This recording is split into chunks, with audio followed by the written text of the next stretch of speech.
Que le Seigneur vous bénisse, qu'il vous bénisse partout dans toutes vos maisons, là où vous vous trouviez en confinement. Je crois que Dieu a mis encore quelque chose dans le cœur comme étant une exhortation pour assister mes bien-aimés qui se trouvent dans les maisons et les uns dans les questionnements, les autres dans la prière. C'est votre bien-aimé Tony God, missionnaire de l'Évangile du Christ. Et j'aimerais encore aujourd'hui ajouter quelque chose par rapport à ce que nous avons parlé la fois passée sur la révélation du confinement, deuxième édition ou deuxième partie.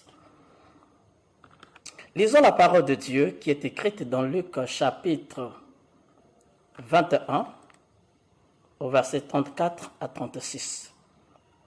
La Bible nous dit « Prenez garde à vous-même de crainte que vos corps ne s'appesantissent par les excès du manger et du boire, et par les soucis de la vie, et que ce jour ne vienne pas sur vous à l'improviste, car il viendra comme un filet sur tous ceux qui habitent sur la face de toute la terre.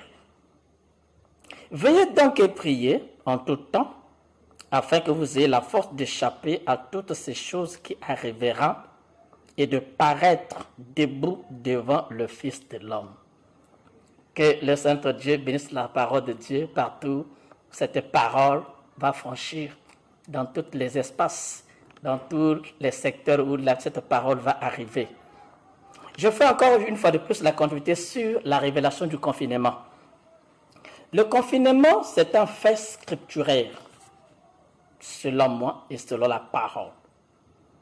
J'avais dit la fois passée, confiner, c'est souder, c'est emprisonner. Voyez? Et confinement, c'est unir pour un départ.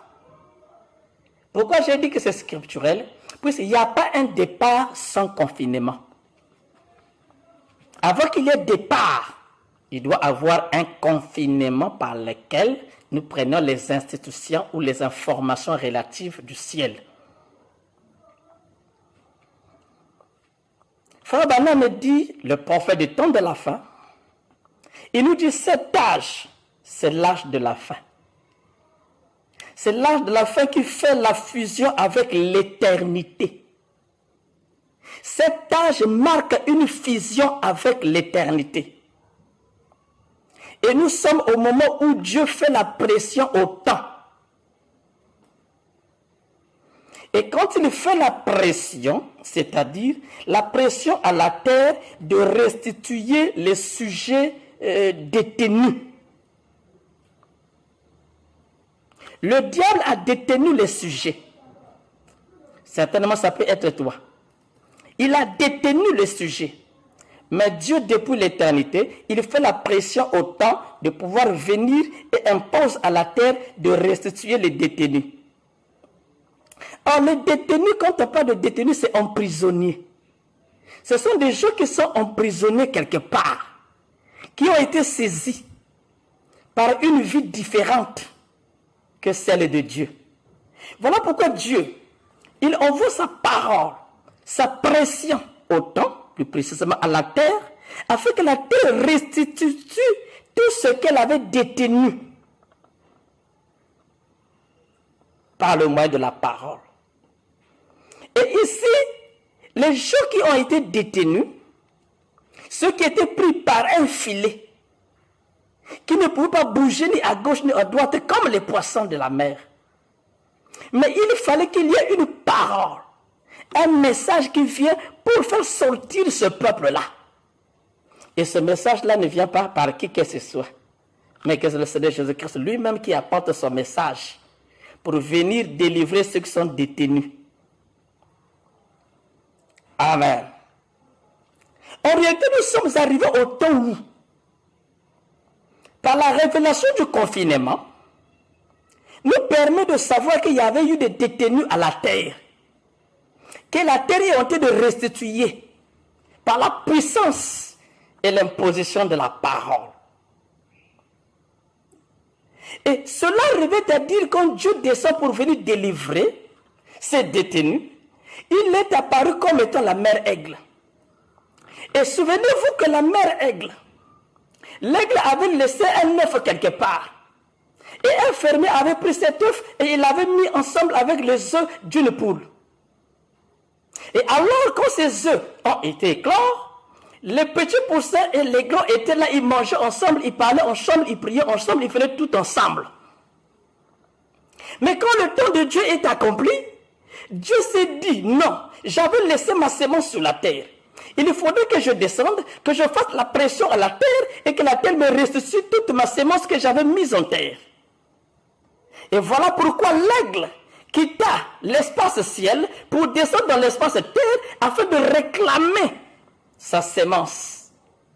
Et je crois que cette sémence est bien toi. Cette sémence est bien moi. Et quand l'aigle descend, sur la terre se trouve une famille en 3 groupes. Il y avait la mère poule, il y avait les petits poussins et il y avait l'aigle. Mais l'aigle était là, il mangeait, mais il mangeait malgré lui. Il criait malgré lui. Tout ce qu'il faisait malgré lui. Parce qu'il ne trouvait pas une profondeur qui résultait à la leur. Alors quand l'aigle venait, il quitte l'espace ciel, il descend sur la terre, il donne un cri. Hébreux 13, 8. Jésus-Christ est le même hier, aujourd'hui, éternellement. Et rapidement ce cri-là a été pour cette famille une trompette. A été pour cette famille, amen, une parole de vie. Ce cri a été pour cette famille un tonnerre. Et cela a permis, par cette parole, qui est la parole de la foi de l'enlèvement, qui n'était pas cette parole que la mère poule prêchait et enseignait dans les synagogues. Alors, cela a provoqué une ségrégation, une séparation entre eux. Le seul groupe qui était séparé en 3 groupes. La mère poule est allée à gauche, les petits poussins sont éparpillés et l'aigle est allé à droite. Pourquoi? Il a fallu qu'il y ait ce cri, il a fallu qu'il y ait cette trompette, il a fallu qu'il y ait ce tonnerre qui a grondé la parole de l'enlèvement qui a été sonné ces jours-là, et cela a provoqué ce qu'on appelle la séparation, et la séparation a provoqué le confinement. S'il n'y avait pas la séparation, il ne pouvait pas y avoir un confinement. Donc chacun d'eux se trouvait seul, là où il pouvait se régner. La poule s'est retrouvée seule et commençait à crier. Les petits poussins se sont éparpillés et se trouvaient seuls. L'aigle s'est retrouvé aussi seul. Regardons là où il était. Et c'est là où la mission de Dieu avait été accomplie par la mère aigle. Quand l'aigle était resté seul, c'est là où il commençait à se poser des questions. En réalité, moi, je suis qui? Moi, qu'est-ce que je fais avec eux? Comment moi, je suis constitué? Et à l'intérieur de l'aigle, il y avait une profondeur de la parole qui commençait à lui parler parce qu'il était en plein confinement ou en mode de confinement. Il s'est posé des questions et celui qui se trouvait à l'intérieur de l'intérieur commençait à lui répondre que toi, tu n'es pas fait comme eux. Tu n'as pas les mêmes institutions ou constitutions avec eux. Tu es différent d'eux. Amen. Alors, quand l'aigle a senti qu'il était différent d'eux, il commençait à se poser encore des questions à l'intérieur. Et je crois qu'à l'intérieur de toi, et à l'intérieur de toi encore, il y a quelque chose, une voix qui sort. Ce n'est pas le tumulte que tu as vu dehors, avec la mère poule, comment il pouvait faire beaucoup des actions, mais ce jour-là, l'aigle a senti qu'il y avait quelque chose, un autre message qui n'était pas celui de la mère poule. Mais un message qui était différent, qui se trouvait à l'intérieur de lui. Cet homme-là qui se trouvait à l'intérieur, la plus petite partie par laquelle Frère Branham dit où tout Dieu peut se cacher, et qui se trouve entre les oreillettes et les ventricules. Il fallait que les dynamiques et les mécaniques se rencontrent pour produire Dieu. Alors regardez quand la chose a été faite. Les gars ne pouvaient pas se poser des questions, comment je vais faire pour aller dans les firmaments. De même, un poisson peut se poser la question à sa mère, comment je vais faire pour nager. Parce que la loi de nager se trouve en bien en lui-même. Il avait en lui les nageoires pour nager. Ainsi que l'aiglon aussi a la capacité de pouvoir percer et quitter la terre pour aller dans les cieux. C'est l'espace de l'éternité, bien sûr. Et ainsi cet aiglon-là, c'est bien toi. Dieu a disposé sa parole. Nous sommes ici réunis en 3 familles, bien qu'on était en une seule famille. La mère poule représente la plus grande église. Cette église dont le prophète nous a parlé, une église qui est assise sur les 7 collines. Amen. Et les petits poussins, ce sont des petits pays qui ont été touchés par la loi de la mère poule. Et l'aiglon se trouvait quelque part, cachant, écoutant les institutions célestes. J'aimerais te rappeler, mon frère, que ce confinement est scripturaire. Et ça répond aux exigences de la parole. Dieu répond à ce confinement. Vous savez que le confinement permet d'entrer dans une fusion d'un espace à un autre. Au temps d'Israël, en Égypte, il a fallu un confinement avant d'entrer dans le désert. Le peuple de Dieu qui était subi des pressions pharaoniques, des difficultés de Pharaon, qui croyaient qu'ils étaient des esclaves. Mais ce jour-là, quand Moïse, Dieu par Moïse jetait les 9 plaies, et quand à la 10e, le peuple-là se trouvait dans les maisons en confinement. Pourquoi dans les maisons en confinement? C'est pour écouter les instructions maintenant de Moïse. Parce que ce peuple-là était rassasié par les instructions de Pharaon. En croyant en eux-mêmes qu'ils étaient des esclaves. Mais par le mot de confinement, il y a eu un autre message, la foi de l'enlèvement. Moïse est arrivé, il a donné le message. Il a dit que non, vous n'êtes pas les esclaves, mais vous êtes des Hébreux. Vous êtes les enfants d'Israël. Vous devrez quitter ici pour aller adorer l'Éternel dans le désert. Et cette même période a provoqué et a créé la foi de l'enlèvement dans les cœurs des enfants d'Israël. Qui se perd maintenant par la parole et par la parole de Moïse pour quitter l'Égypte et adorer l'Éternel dans le désert. Mais qu'est-ce qu'ils pouvaient leur séduire? Alors que là-bas en Égypte, ils avaient l'eau maillot, ils avaient le congélateur, ils avaient tout. Alors que dans le désert, il n'y a rien. Moïse les prometta que vous tous, aucun d'eux ne restera, même pas son mouton. Amen. Oh, la Bible dit, moi et ma maison nous servons de l'Éternel. Si tu crois en Jésus-Christ, tu seras sauvé, toi et ta famille. Amen. Le peuple d'Israël a écouté les instructions de Moïse et ils se sont mis dans la maison et identifiés par quoi? Pendant que dans d'autres maisons, il y avait des cris parce que les premiers-nés mouraient. Mais dans la maison des enfants d'Israël, il y avait toujours une identification du sang à la porte qui est le linteau. Et ce peuple accepta de sortir avec Moïse et partir de l'autre côté pour aller adorer l'Éternel dans le désert. Les disciples, lorsqu'il y avait eu le message que Jésus-Christ était ressuscité, alors qu'on ne voulait même pas que ce message soit écouté partout, ils se camoufla dans la maison et en chuchotant entre eux. Et quand ils chuchotaient dans les maisons, en mode confinement, Jésus est apparu. Quand Jésus avait dit « je m'en vais et je reviens », il devrait d'abord venir à la Pentecôte pour se manifester, donner le Saint-Esprit aux croyants obéissants. Et ce jour-là, il était descendu. Et avant qu'il ne descende, Jésus avait donné les instructions avant qu'il ne parte. Que vous irez dans la maison, la chambre haute, et vous prierez. Et quand ils sont arrivés à la chambre haute, ils ont prié abondamment, jusqu'à ce que le même esprit, le Dieu Tout-Puissant, Jésus-Christ, est arrivé sous la forme spirituelle pour agir et habiter en eux. Tout cela par le mode confinement. Sans le confinement, il n'y avait pas de Saint-Esprit.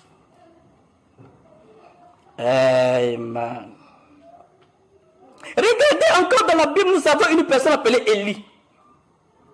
Élie était un homme avancé dans la spiritualité. Et le mot Élie veut dire, le nom Élie veut nous dire Dieu. Élie a fait des choses, des miracles en Israël. Il pouvait arrêter le ciel pendant 3 ans et demi. Il a provoqué la mort de 400 prophètes et 450 prophètes de Baal et d'Astarté. On les a coupé la tête à partir de Moïse, à partir d'Élie, par la parole du Seigneur.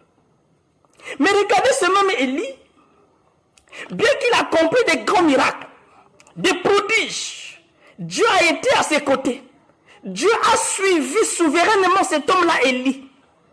Mais un jour, Élie se trouvant dans le palais royal. Akab lui dit que c'est toi qui troubles Israël. Élie dit que non, c'est toi aussi qui troubles Israël. Jézabel sort avec sa fureur. Puisque Akab n'écoute que Jézabel. C'est l'autorité de Jézabel qui tombe sur Akab. Alors quand Akab, Jézabel, pointant le doigt à Élie, Élie s'enfuit dans le désert. Donc pour que Élie rentre dans le mode de confinement, il a fallu que le palais royal provoque un couvre-feu. Par le doigt montré par cette femme-là, Jézabel, et même Akab, il y a eu une provocation du couvre-feu dans la ville, et Élie ne pouvait plus rester dans la ville. Voilà pourquoi ici il dit que non, personne n'est resté, tous les prophètes ont été tués. Élie dans le désert. Il rentre dans le Génet. Les Génet lui amènent dans les cavernes. Élie se trouvant dans les cavernes, c'est-à-dire dans la révélation. Dieu vient le visiter, il lui dit sors dehors. Et Élie a vu dehors Dieu sous forme de 3 phases. Il a vu le tremblement de terre. Élie a dit Dieu n'est pas dans le tremblement de terre. Il a vu le vent. Élie a dit que Dieu n'est pas dans le vent. Il a vu le feu. Élie a dit Dieu n'est pas dans le feu. Mais quand il a vu une murmure doux et léger, et il entenda une voix. Pourquoi Élie n'était pas séduit lorsqu'il avait vu le tremblement de terre, le feu et le vent? Parce qu'Élie était habitué avec des grands prophètes, des grands prédicateurs. Je sais que toi aussi, tu es habitué. Tu as beaucoup écouté le réveil des grands prédicateurs sur la terre, même dans ton pays, bien sûr. Amen. Tu as écouté certainement des hommes éloquents. Tu as entendu des gens qui prêchent avec la colonne de feu. Tu as vu la puissance de Dieu agir dans l'église. Mais l'Éternel se manifeste par un murmure doux et léger. C'est là où Élie attendait ce murmure. Et je te dis, mon frère, je te dis, ma soeur, ce murmure se passera seulement quand tu rentres dans un confinement scripturaire. Et quand tu prieras le Seigneur, le même Dieu se manifestera en toi et il te parlera en plein confinement et toi tu lui répondras. S'il n'y avait pas le confinement, Élie n'écouterait pas jamais la parole du Seigneur ou un murmure doux et léger dans son cœur. Et la voix lui dit, tu oindras Jéhu, tu oindras Azaël et tu oindras Élisée à ta place. S'il n'y avait pas le confinement, Élisée ne pouvait pas être roi. Jésus, avant d'aller au lieu qu'on appelle le crâne, là où il fut crucifié, il devrait passer un confinement.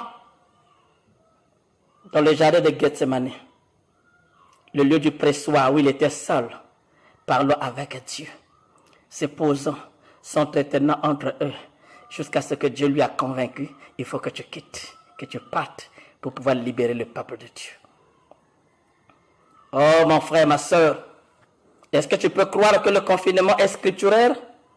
Il faut un confinement pour que vous accédez dans l'espace divin.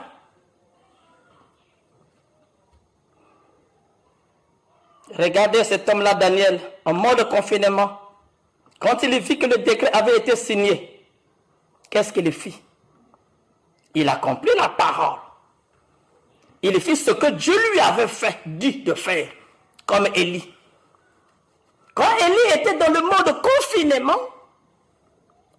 parce que cela lui avait été provoqué par Akab et Jézabel. Et je vous rappelle que Akab représente les États-Unis. Jézabel représente cette poule-là, cette mère-là, qui est assise sur les 7 collines. Et c'était les 2 personnes qui étaient les plus frappants de cette crise sanitaire. Et dans la Bible dit, l'un, les chiens mangeront son corps, l'autre, les oiseaux lécheront son sang. Et jusqu'à ce que vous regardez les récompenses ou les conséquences de cette crise sanitaire, ce sont les 2 personnes qui sont représentées dans la Bible, dans l'Apocalypse chapitre 13. La bête qui montait de la mer et la bête qui montait de la terre. Celle qui montait de la mer était plus puissante. C'est elle qui donnait l'autorité à la bête qui montait de la terre, les USA. Mais regardez, quand Daniel a vu que le décret avait été signé, qui avait signé le décret? C'est le roi. Il entra dans la chambre et ouvrit les portes en direction de Jérusalem.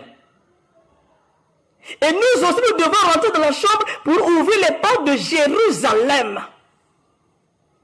Parce que nous avons la manière, comment s'y mettre pour revenir dans l'espace meilleur et de l'éternité pour chevaucher, de rentrer dans l'espace de gloire, là où il n'y a pas un confinement, là où l'espace est libre de vivre éternellement, de vivre dans la joie, dans la gloire de Dieu Tout-Puissant. Daniel en mode de confinement. Quand il vit cela, il est tombé et il pria 3 fois le jour, jusqu'à ce que Dieu avait répondu à sa prière. Et nous aussi, le décret aussi nous avait été signé par le roi. Notre roi avait signé le décret le 28 mars.